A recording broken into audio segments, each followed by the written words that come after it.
twongeye turatomboye bana b'Imana kuba Nyagasana duhamagaye ku neza ye, ku izina ry'Imana Data na Mwana na Roho Mutagatifu, amen. Amahoro bana b'Imana, ni muhumure, Imana iradukunda, ije ko tugera neza kuri wa kabiri w'icyumweru cya 25 mu byumweru bisanzwe, tariki 24 Nzeri 2024. Ngaya masomo agiye kuduhuza n'Imana. Isomo rya mu gitabo cy'Imigani, umutwe wa 21 umurongo wa 1 kugeza ku wa 6 n'umurongo wa 10 kugeza ku wa 13. Umutima w'umuntu uri mu kiganza cy'Uhoraho akawuyobora, mbese nk'uko bayobora umugezi w'amazi aho bashatse hose. Inzira za muntu zose abona zimunogeye, ariko Uhoraho niwe upima imitima. Ubutungane n'ubutabera binyura Uhoraho kuruta ibitambo. Indoro y'agasuzuguro n'umutima wirata nibyo bigaragaza icyaha cy'abagome. Imigambi y'umunyamwete iramukiza, ariko uhubuka wese abasanga ubutindi. Umutungo w'umwibano n'ubusa buyoyoka, na bene wo baba bashaka urupfu. Umutima w'umugira nabi uhora ushaka ikibi, ndetse n'inshuti ye ntayireba neza. Nibakubita umusekanyi, injiji izakurizaho guca akenge, nibigisha umunyabuhanga azunguka ubumenyi. Nyir'ubutungane yitegereza inzu y'abagira nabi, abagome bose akabarindimurira mu makuba.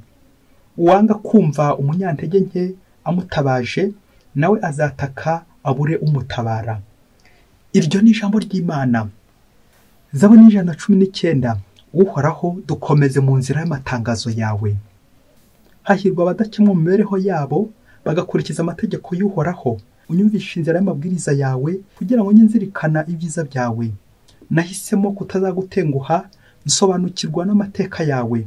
Umpa ubwenge kugira ngo nkomeze amategeko yawe, maze nyakurikize n'umutima wanjye wose. Unkomeze mu nzira y'amatangazo yawe, kuko ariyo anezereje. Ndashaka gukurikiza amategeko yawe iteka ryose rizira iherezo. Uhoraho, dukomeze mu nzira y'amatangazo yawe. Nyagasani Yesu ntabane namwe. Amagambo yo mu Ivanjili ntagatifu uko yanditswe na Luka, umutwe wa 8 umurongo wa 19 kugeza ku 21. Muri icyo gihe nyina wa Yesu n'abavandimwe be baza bamusanga, ariko babura ko bamugeraho kubera abantu benshi bari bamukikije. Babimenyesha Yesu bati, nyoko n'abavandimwe bawe bari hanze, barifuza ko mubonana. Arabasubiza ati, mama n'abavandimwe banjye nabumva ijambo ry'Imana bakarikurikiza. Iyo ni Ivanjili ntagatifu.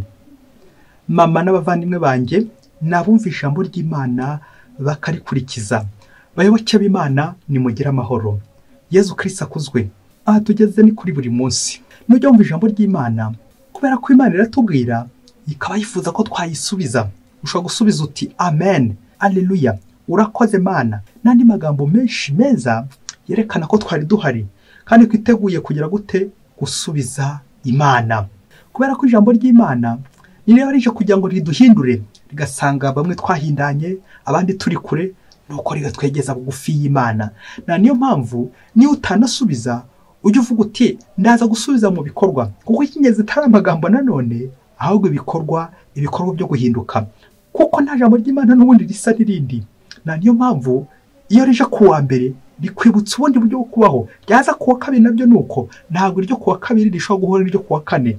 Uzabicunge uzabibona, kuko buri wese ijambo ry'Imana rimusanga mu nguni arimo, mu mfuruka arimo, rigira ngo rigire uburyo rimukebura, rigire uburyo rimutazanura, yitaze maze atunganira Uhoraho.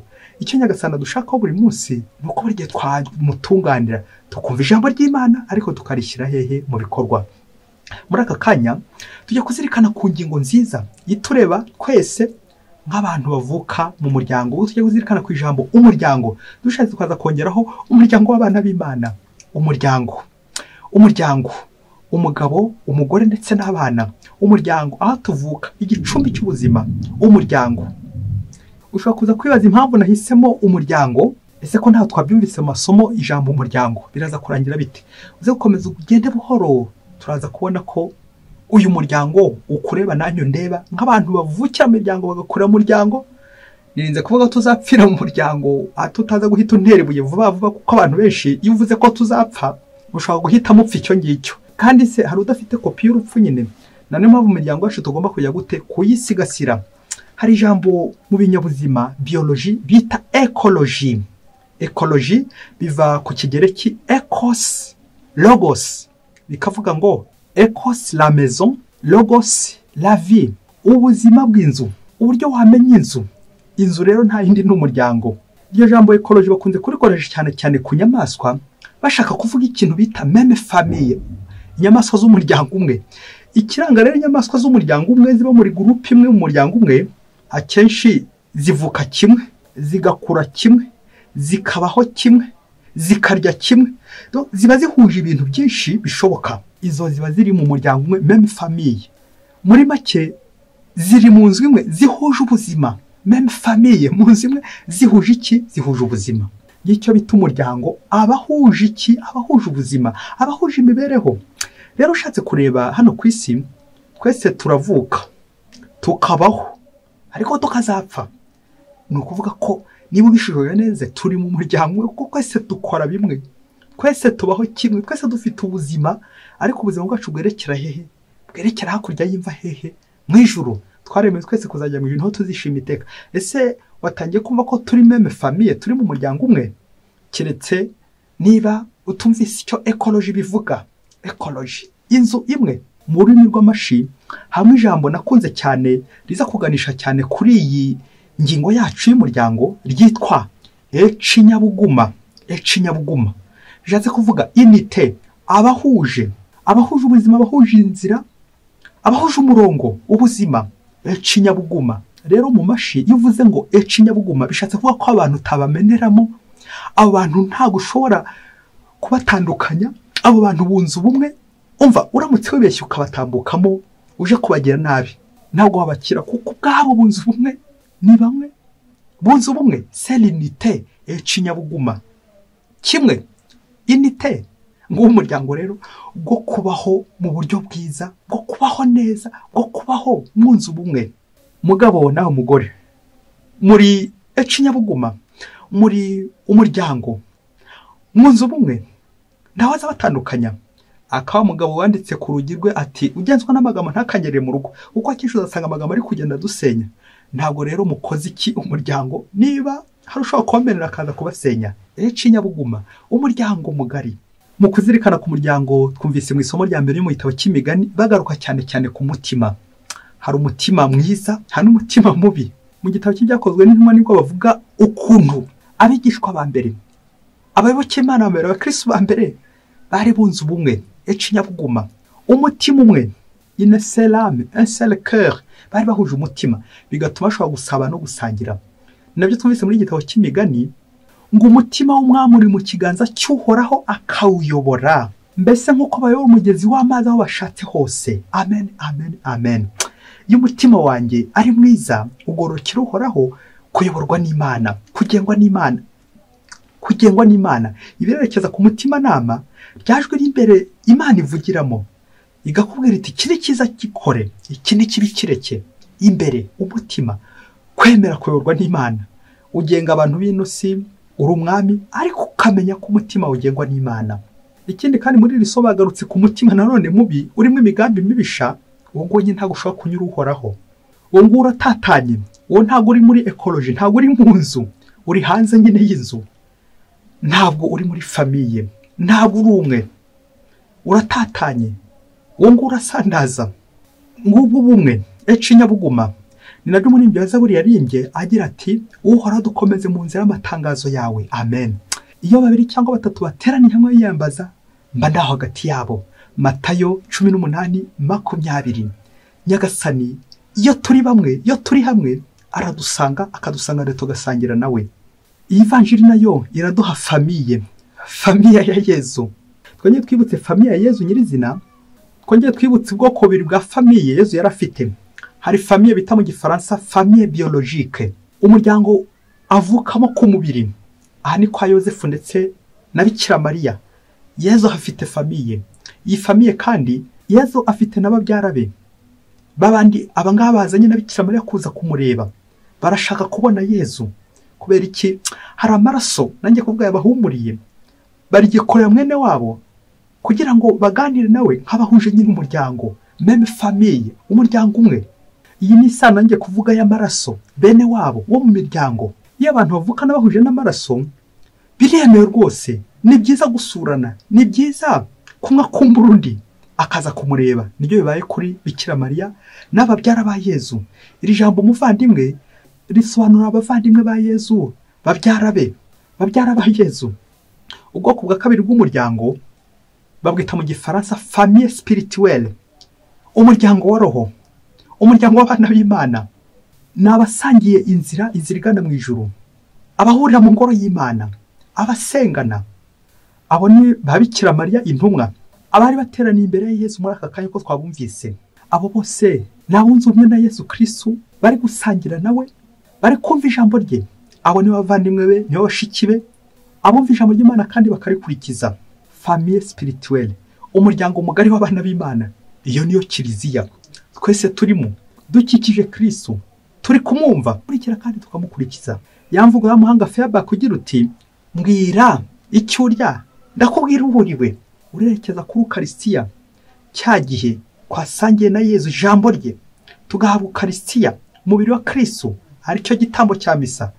Twungumwe na Yezu, tukungumwe n'abavandimwe, aho tuba twaye abavandimwe muri Kristo. Twongere tuzirikane kuri Bikira Mariya gatoya, kuri Ivanjiri. Ntabwo Bikira Mariya we yasangiye na Yezu gusa, ahubwo yaranamutwaye amezi 9 mu nda ye, agerekaho n'imyaka hafi 30 ari kumurera babana. Akajya bindi ngo umenye umuntu ariko musangiye umufuka w'umunyu. Bikira Mariya ntabwo asangiye na Yezu umufuka umwe gusa, umufuka w'umunyu bishatse mu gihe kirekire abanye na Yezu. Tekeza imyaka 30, hafi imyaka 34 Bikira bari kumwe na Yezu. Urumva iyo mifuka y'umunyu yose basangiye, aramuzi bihagije, baraziranye. Uwo ni Bikira Mariya ko gushaka kw'Imana, kugumana n'Imana. Ngicyo Nyabuguma, gusangira na Yezu, kubana na Yezu. Iyo turi gusenga, iyo turi mu ngoro y'Imana, duhinduka bene wa Yezu, duhinduka abavandimwe ba Yezu, tubaho nka Yezu nyine, kuko turi abana b'umuryango umwe. Kuri buri munsi, iyi buri munsi ubundi bayita umuryango mugari, umuryango w'abana b'Imana duteraniyemo. Nuko tukungumwe famille. Aha ni muri famille rero tuje guhura na Kristo kugira ngo duhuze nawe. Abantu benshi no ku isi dukunze cyane kwibanda ku masano aya ngaya y'amaraso, tukaza kwibagirwa ko dufitanye isano isumbi y'amaraso, isano y'ukwemeranya Nyagasani ashaka kutuganishaho no munsi, isano tugomba kugira nk'abana b'Imana, kwa gutaronda amoko, kutagendera ku moko, kwa kutagendera ku kimenyane, abiwacu, abo tuvuka hamwe mu nzu imwe, ahubwo inzu y'Imana, kiliziya, handi twese tuba, handi dukurira, kugira ngo duhure kandi duhuze n'Imana. Iyo niyo famille twese turimo. Rero ikiranga umuntu wese uri muri iyi famille arangwa no kugira neza, gukora neza, gutekereza neza, kuvuga neza, ndetse no gukora neza. Ngiyo famille, kuko uwo muhuje, umuvandimwe wawe ntabwo umugirira nabi, umuvandimwe wawe ntabwo aremera, umuvandimwe wawe nta kibi wamukorera. Nyabuguma, nta cyo ushobora kumukorera. Niyo ubonye hari ugiye kumugera nabi, ukora ibishoboka byose ukamwimana, ukamuryamaho. Niba bari mu mafuti, ukora ibishoboka byose uzi ko ari wo muryango wanyu, umuryango wanyu, wo musengana, wo mubana, wo muhure mu kiliziya. Ukora ibishoboka byose ukamwimana, ukamuryamaho, ukamunambaho, kuko mwese musangiye ubumwe, umuryango umwe. Mubyeyi, muri aka kanya tugiye kunyarukira gato mu muryango, dukora umwitozo w'umuryango, kuko abantu benshi hari igihe tuba turi mu miryango yacu ariko tukaba hanze yayo. Kandi byaba ngo umunsi umwe hirya kure cyane muri Afurika, ngo umukobwa yagiye gushaka akazi mu muryango ukomeye cyane wo kwa minisitiri. Urugo rwa minisitiri bamuhamwe akazi. Nuko igihe kiza kugera, wa minisitiri, nanjye kuvuga cyane ibyo ko nyakibatara bushyitsi bya bindi kandi ko hanye ntihuma, atangira kugira ibyo abaza uyu mukobwa. Umukobwa bikamubabaza cyane, uburyo umuntu w'umuminisitiri yabonaga wiyubashye, hari ibintu ari kugenda amubaza byerekeye no kumutesha ubusugi bwe. Nuko akomeje kugenda abivuga, rimwe na rimwe ntabyature. Uyu mukobwa rero bikamubabaza cyane, ukuntu yari yubashye uyu mubyeyi umuminisitiri, none ari gushaka kumushora mu ngeso mbi z'ubusambanyi. Wa mukobwa rimwe na rimwe agatekereza ati se akazi nzakareke nigire iwacu nkomeze ko mu bukene, se nanone ninkareka ndabahonte mu rugo iwacu. Nukomeza abunza imitima, igihe kiza kugera aza gufata icyemezo cyo kujya kwa Marene umubyeyi w'abatisimu akamugisha inama. Nuko ageze kwa Marene ati Mare amwereka ibibazo byose ari guhana byo mu kazi bitewe no minisitiri shebuja uri gushaka kumukoroga, uri gushaka kumutesha agaciro n'ubusugi bwe. Nuko Marene aramwicaza hirya maze atangira kumuhanura, aramubwira ati umva rero mwana, kubaho no kubana minisitiri niyongera kugaruka gukubwira amagambo aterekeranye uzajya umusuhuza uti papa, icyo akubwiye cyose uvuge uti pere, papa, papa wanjye, karame papa, yes papa. Icyo akubaje cyose ntukajye uburamwa aho ijambo ka papa, uzajya umwita papa. Uwo birumvikana. Yagira icyo akubaza ukambwira uti papa mere ntawe uhari, pere mere ntawe uhari, papa mama ntawe uhari. Gutyo uko azagenda kubaza, yashaka kugira iyo dosiye, yashaka kuzana iyo dosiye, yashaka kuzamura iyo dosiye, ujye uhita umubwira uti papa, ibikurikiyeho umubwire papa, n'ibindi byose papa, yes papa, mubyeyi papa, pere. Ndakubwiza ukuri nkurikije ubukomere iryo zina rifite, uzabaho neza mwana wanjye. Nuko wa mukobwa aragenda. Wa mukobwa ageze kwa minisitiri yamuhamagara ati ngwino nkubwire, ati karame papa, karame mubyeyi wanjye, karame pere. Ati wariye? Yego papa nariye rwose kandi ndishimye nanyuzwe. Papa wakoze. Nuko uko mwana amwitabye cyangwa amwise iryo zina rya papa, wa minisitiri akarakara, bikamubaza cyane, bikamugunira mu mutima uburyo koko kindi gikurikiye yaragiye kumubwira na za dosiye zose yaragiye gushora, bikamubaza uburyo atabonye aho aca, akazina kakamukoroga cyane mu mutwe kakamurya, pere, papa. Nuko igihe cyaje kugera, nuko igihe kirekire wa minisitiri biramubabaza cyane, abonye arambiwe nuko dosiye zitari gutambuka uko abyifuzaga. Bigeze aho ngaho arahindura nawe ati wa mwana yamwitaba ati karame papa, undi ati karame mwana wanjye, wariye mwana wanjye, ufite icyo urya mwana wanjye, ufite icyo wambara mwana wanjye. Bityo atangira kuzana ati mwana wanjye, oui mon père, father, père, papa, papa wanjye. Yewe kugeza na n'ubu wa mukobwa yaje ku mwana muri urwo rugo afite mama na papa bakamurera neza. Uzwi igihe cyaje kugera koko bakanamushyingiza, agashyingirwa, bamukorera ubukwe bwiza nyine nk'umwana wabo, bamukorera ubukwe bwiza nyine nk'ababyeyi be. Kubera iki? Iyo sano papa mama yaje ari umucakara, yaje ari umuyaya, yaje ari umuja, none asoje ari umwana muri urwo rugo, none asoje ababyeyi bamwitaye muri rwa rugo. Ubanza ababyeyi bo mu nda bari baritabye Imana, bayoboke b'Imana. Yezu Kristo akuzwe. Karame papa, karame mama, mubyeyi wanjye, pere. Ngo ubuzima mu babyeyi mwe, kubaho no kubana, kubaho no kumenya kubaho, kubaho no kwinjira mu nzu, no ubuzima bw'inzu, ubuzima bwo kumenya kubaho, urugo, famiye. Kubaho nyine niyo sano ya papa na mama, mwana wanjye. Uko niko tugomba kubaho tukabana. Iyo izo sano washatse kuzijyanisha ku mubiri gusa, birangira nyine haje desordre, haje akavuyo. Iyo gusa tugendera ku mibiri yacu, niho uzasanga haje mu ngeso mbi z'ubusambanyi, hakazamo amatiko, amakimbirane, irari ry'umubiri, kuko twebwe twibanze ku mubiri, naho roho twayibagiwe. Icyo nicyo kizana akavuyo. Akavuyo kaza ryari mu buzima bwacu, desequilibre ryari. Igihe twibanze ku mubiri gusa, amasano y'umubiri, tukibagirwa isano ya roho, niba uzasanga bamwe ati uriya ntacyo dupfana. Niba ntacyo mupfana, bizarangira gutekereza kumugira nabi, bizarangira gutekereza kumusambanya, bizarangira gutekereza kumushora mu ngeso mbi, kumushora mu ngeso mbi nyinshi cyane z'urukozasoni n'ibindi byinshi cyane bitari byiza, kumugambanira. Kubera iki? Ngo ntimuhuje. Ibyo byose byarangije kwiparika mu mutwe wawe, kuko wowe uri kugendera ku mubiri. Umubiri yose umbye roho, birangira haje ubusumbane nyine mu mubiri no kuri roho. Reka nsoreze gutuntu dutatu tuza kugufasha kongera gutekereza niba ukiri mu muryango. Icya mbere harimo ubwa Kinyarwanda igira iti ubwiza bw'umukobwa bumugeza ibwami, ubwenge bwe bugatuma arambayo. Naho rero ujye umenya bugisha inama. Wageze kwa minisitiri uzahaba ute? Uvuye mu giturage, uvuye ahantu kure, uzaba ute kwa minisitiri? Bizagusaba iki? Bizagusaba umutima mwiza, bizagusaba kuba mu nzu, bizagusaba ubwenge. Nguko kujya kugisha inama, ukamenya kugisha inama abamarene, ukamenya kugisha inama abakuru.